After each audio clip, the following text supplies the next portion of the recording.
In 2017, Americans ate more than 55 pounds of beef over the course of the year, and I'll bet we'll eat even more over the holidays. But where does all that beef come from, though? This year, TWILA's Neil Melancon followed the story from pasture to plate. When Justin Murray comes home from work here in Covington, he's like many families who are hungry. It's Taco Tuesday here, and his wife, Carrie Jane, and daughter Cecilia are eager for these steak-filled delights. It's an easy meal for Justin, who just has to head to his deep freeze. But generally, we have these two freezer racks full of beef, and that's what we'll eat for the remainder of the year, or for a 12-month period. But where does all this beef come from? It all starts right here on the farm of Amelia Kent.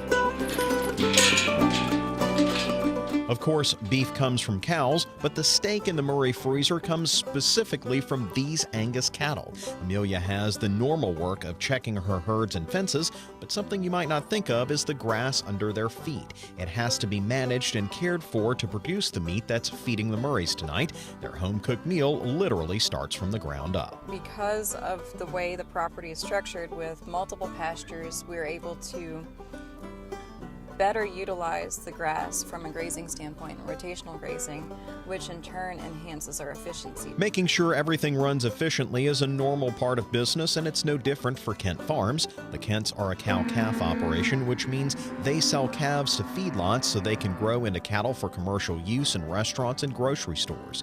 In order for the Kents to grow their business, they've started a custom beef business. That means Amelia spends a good bit of time in her office. Now, she's got some help here, of course, but she still has plenty of work to do keeping everyone's orders straight. For us, consumer outreach and communicating with the consumer is a great benefit of this, but we've always been and still are seeking ways of diversification. Customers can directly pick out the cow that they want from Amelia, but that cow has to be processed. This is where places like Cotraire's Meat Market comes in. Located in Kentwood, Cotraire's has been supplying this area with custom meats for more than 50 years.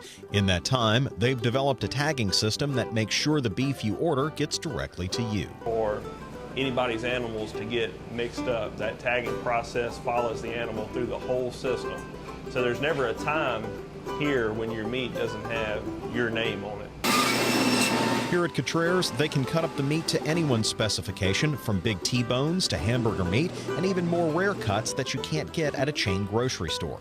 Raymond says while they can provide whatever a customer wants, they can't do it without the relationship they have with the farmers. The whole premise of this thing was custom butchering from the very beginning. Since then, we've branched out into retail meat market, and we do a really nice smoked sausage that we're famous for, but the heartbeat of our business has always been our farmers. That direct relationship and care is what has brought Justin Murray here to load up his truck like he did over the summer. The beef that he brought in is still going strong here in the fall, and the tacos are ready. It only took about 35 minutes before the Murrays were sitting down to this delicious meal here in late October. I got a gift of a spider ring from little Cecilia there, and it's another gift in addition to this wonderful meal here that they've given me. And as you saw, it's a quick turnaround to get it prepared and here on the plate to eat.